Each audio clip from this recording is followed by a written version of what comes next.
ಈ ಹುಣಸೆ ಬೆಳೆನ ಕೀಳಲಿಕ್ಕೆ 1,500 ರೂಪಾಯಿ ಕೊಡ್ತೀವಿ ಒಂದು ನಾಳಿಗೆ, ಆಯ್ಲಿಕ್ಕೆ 500 ರೂಪಾಯಿ ಕೊಡ್ತೀವಿ, ಮತ್ತೆ ಕುಟ್ಲಿಕ್ಕೆ ಅದನ್ನ ಹಣ್ಣನ್ನ ಮಾಡಲಿಕ್ಕೆ 25ರಿಂದ 30 ರೂಪಾಯಿ ಕೊಡ್ತೀವಿ. ಹಾಗಾಗಿ ನಮಗೆ ಖರ್ಚೆ ಜಾಸ್ತಿ ಹಣ್ಣು ಕೀಳದೆ ಬಿಡ್ತಕ್ಕಂಥ ಸಂದರ್ಭ ಬಂದಿದೆ. ಹಾಗಾಗಿ ನಮ್ಮ ತಾಲೂಕಿನ ಬಹುತೇಕ ತುಮಕೂರು ಜಿಲ್ಲೆಯ ಮಧುಗಿರಿ, ಕೊರಟಗೆರೆ, ಪಾವಗಡ, ಶಿರಾ ಮತ್ತು ಆಂಧ್ರ ಪ್ರದೇಶದ ನೆಲಗುಂಟೆ, ಇನ್ನೂ ಕೂಡ ಇಷ್ಟು ಭಾಗದಲ್ಲಿ ಹುಣಸೆ ಬೆಳೆದಿದೆ. ಹಾಗಾಗಿ ಇಷ್ಟು ಬೆಳೆಗಾರರನ್ನ ರಕ್ಷಣೆ ಮಾಡಲಿಕ್ಕೆ ಒಂದು ಹುಣಸೆ ಅಭಿವೃದ್ಧಿ ಮಂಡಳಿನ ಸ್ಥಾಪನೆ ಮಾಡಬೇಕು ಅನ್ನೋದು ನಮ್ಮ ಬಹಳ ದೊಡ್ಡ ಒತ್ತಾಯ.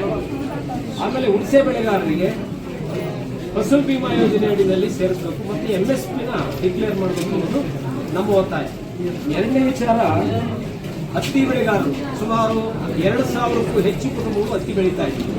ಕಳೆದ 20 ವರ್ಷಗಳಿಂದ ಜಿಲ್ಲಾಡಳಿತ ಮತ್ತು ತಾಲೂಕು ಆಡಳಿತದ ನೋಡಿನೂ ಸಹ ಅವರ ಅನುಮತಿ ಇಲ್ಲದೆ ಇವರು ಬೀಜಗಳನ್ನ ಕೊಡ್ತಾ ಇದ್ದಾರೆ, ಹತ್ತಿನ ಬೆಳೆಸ್ತಾ ಇದ್ದಾರೆ, ಅನಧಿಕೃತವಾಗಿ ಉತ್ಪಾದನೆ ಮಾಡಿ ರೈತರಿಗೆ ಮೋಸ ಮಾಡ್ತಾರೆ.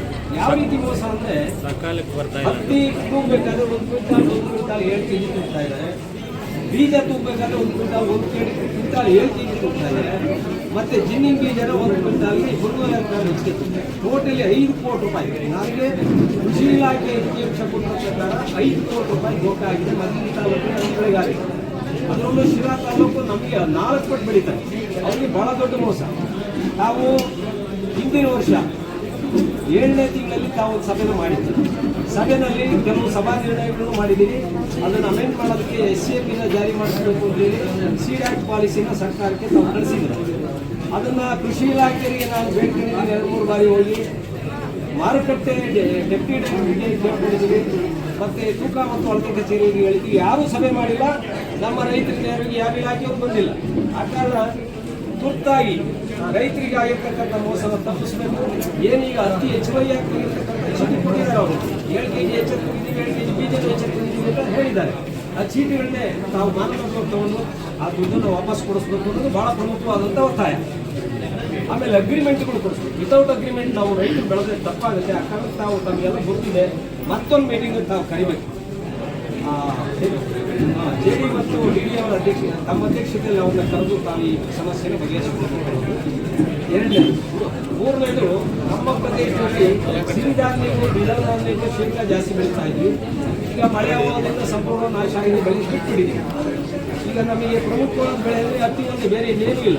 ಅದನ್ನು ಬೆಳೆದ್ರೆ ನಮಗೆ ಆದಾಯ ಬೆಳೆಯಲ್ಲ ಅಂತ ಇಲ್ಲವೇ ಇಲ್ಲ. ಆ ಕಾರಣಕ್ಕೆ ಹತ್ತಿ ಬೆಳೆಗಾರನ್ನ ರಕ್ಷಣೆ ಮಾಡಬೇಕು. ಬಹಳ ಪ್ರಮುಖವಾಗಿ ಬೆಸ್ಕಾಂ ಇಲಾಖೆಯಿಂದ ಇಂಧನ ಸಚಿವರು ಒಂದು ಹೇಳಿಕೆಯನ್ನು ಕೊಟ್ಟಿದ್ದಾರೆ.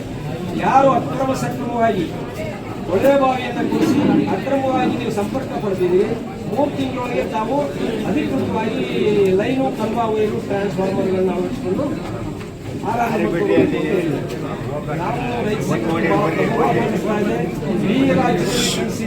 ಅದನ್ನು ವಾಪಸ್ ತಗೋಬೇಕು. ಯಾಕೆಂದ್ರೆ ನಾವು ಮಳೆ ಆಶ್ರಿತ ಪ್ರದೇಶದವರು, ನಮಗೆ ಯಾವುದೇ ಆದಾಯ ಮೂಲಗಳಿಲ್ಲ.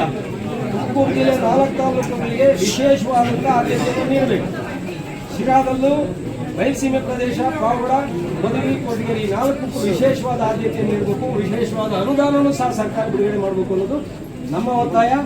ಯಾವುದೇ ಕಾರಣಕ್ಕೂ ನಾವು TC ಹಾಕ್ಸ್ಕೊಳ್ಳೋ ಶಕ್ತಿ ನಮಗಿಲ್ಲ. ಈಗ ಪಂಪ್ ಸೆಟ್ಗಳು ನಿಂತು ಹೋದ್ರೆ ನಮ್ಮ ಜೀವಗಳು ಹೊರಟೋಗುತ್ತೆ. ಯಾಕೆಂದ್ರೆ ಅವೇ ಒಂಚೂರು ಏನೋ ಆಧಾರ. ಆಮೇಲೆ ಇರಬರ ಜನ ಎಲ್ಲ ನಮ್ಮಲ್ಲಿ ಕೂಲಿ ಮಾಡಿ ಜೀವನ ಮಾಡ್ತಾರೆ. ಹಾಗಾಗಿ ನಮಗೆ ಸರ್ಕಾರದ ವತಿಯಿಂದಲೇ, ಬೆಸ್ಕಾಂ ವತಿಯಿಂದಲೇ TC ಹಾಕೊಟ್ಟು ಹಿಂದಿನ ಅಕ್ರಮ ಸಕ್ರಮ ಯೋಜನೆಯನ್ನು ಮುಂದುವರಿಸಬೇಕು. ಇದು 4ನೇ ಒತ್ತಾಯ. 4ನೇದು, ಎತ್ತಿನ ಹೊಳೆ ಯೋಜನೆ ತುರ್ತಾಗಿ ಈ ವರ್ಷದಲ್ಲೇ ಆಗ್ತದೆ. ಅದು ಸಾಕ್ತಾ ಇದೆ. ಇದೇನೋ ಬಜೆಟಲ್ಲಿ ತಂದಿದ್ದಾರೋ ಇಲ್ಲೋ ಗೊತ್ತಿಲ್ಲ ನಮಗೆ. ಈಗ ತುರ್ತಾಗಿ ಈ ವರ್ಷದೊಳಗೆ ಎತ್ತಿನ ಹೊಳೆ ನೀರನ್ನು ಬಿಡಬೇಕು.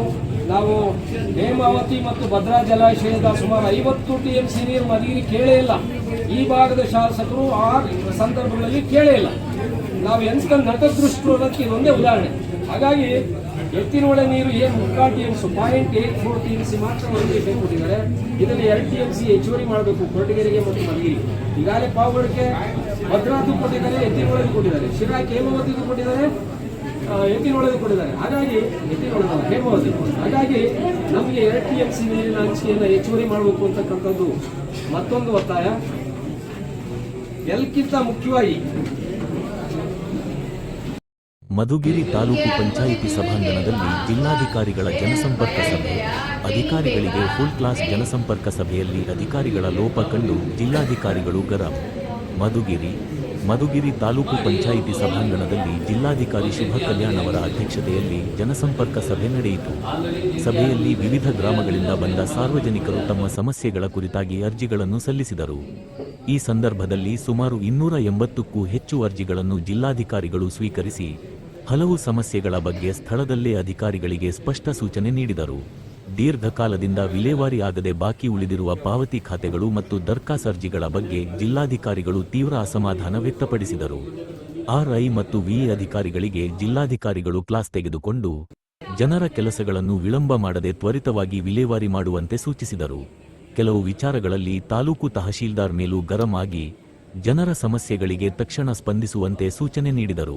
ಸಭೆಯಲ್ಲಿ ಕೆಲವು ಅರ್ಜಿಗಳಿಗೆ ಸ್ಥಳದಲ್ಲೇ ವಿಧವೆ ಮಾಸಾಶನ, ಅಂಗವಿಕಲ ಮಾಸಾಶನದ ಮಂಜೂರಾತಿ ಪತ್ರಗಳನ್ನು ನೀಡಲಾಯಿತು. ಮನೆ ಇಲ್ಲದವರಿಗೆ ವಿಚಾರಣೆ ನಡೆಸಿ ಮನೆ ನೀಡುವಂತೆ ಸಂಬಂಧಿಸಿದ ಅಧಿಕಾರಿಗಳಿಗೆ ಸೂಚನೆ ನೀಡಿದರು. ಅಬಕಾರಿ ಇಲಾಖೆಗೆ ಅಂಗಡಿ ಮುಂಗಟ್ಟುಗಳ ಬಗ್ಗೆ ನಿಗಾ ವಹಿಸುವಂತೆ ಹಾಗೂ ಸಣ್ಣಪುಟ್ಟ ಅಂಗಡಿಗಳಲ್ಲಿ ಅಕ್ರಮ ಎಣ್ಣೆ ಮಾರಾಟ ನಡೆಯದಂತೆ ಕ್ರಮ ಕೈಗೊಳ್ಳಲು ನಿರ್ದೇಶನ ನೀಡಿದರು. ಐ.ಡಿ. ಹಳ್ಳಿ ಹಾಗೂ ದೊಡ್ಡೇರಿ ಹೋಬಳಿ ಭಾಗದ ಜನರು ತಮ್ಮ ಸಮಸ್ಯೆಗಳ ಸರಮಾಲೆಯನ್ನು ಜಿಲ್ಲಾಧಿಕಾರಿಗಳ ಮುಂದೆ ಮಂಡಿಸಿದರು. ಈ ವೇಳೆ ಸಾಗುವಳಿ ಇರುವವರಿಗೆ ತ್ವರಿತವಾಗಿ ಖಾತೆ ಮಾಡಿಕೊಡುವಂತೆ ಕ್ರಮ ಕೈಗೊಳ್ಳುವಂತೆ ಅಧಿಕಾರಿಗಳಿಗೆ ಸೂಚನೆ ನೀಡಿದರು. ರೈತರ ಸಮಸ್ಯೆಗಳನ್ನು ಆಲಿಸಿದ ಜಿಲ್ಲಾಧಿಕಾರಿ ರೈತರ ಬೇಡಿಕೆಗಳನ್ನು ಪರಿಶೀಲಿಸಿ ಸಾಧ್ಯವಾದಷ್ಟು ಬೇಗ ಈಡೇರಿಸಲು ಕ್ರಮ ಕೈಗೊಳ್ಳುತ್ತೇವೆ ಎಂದು ಭರವಸೆ ನೀಡಿದರು. ಜನರ ಸಮಸ್ಯೆಗಳಿಗೆ ಸ್ಪಂದಿಸಿ ಕಣ್ಮುಚ್ಚಿ ಕುಳಿತಿದ್ದ ಅಧಿಕಾರಿಗಳಿಗೆ ಜಿಲ್ಲಾಧಿಕಾರಿಗಳು ಖಡಕ್ ಎಚ್ಚರಿಕೆ ನೀಡಿದ ಘಟನೆ ಸಭೆಯಲ್ಲಿ ಗಮನ ಸೆಳೆಯಿತು.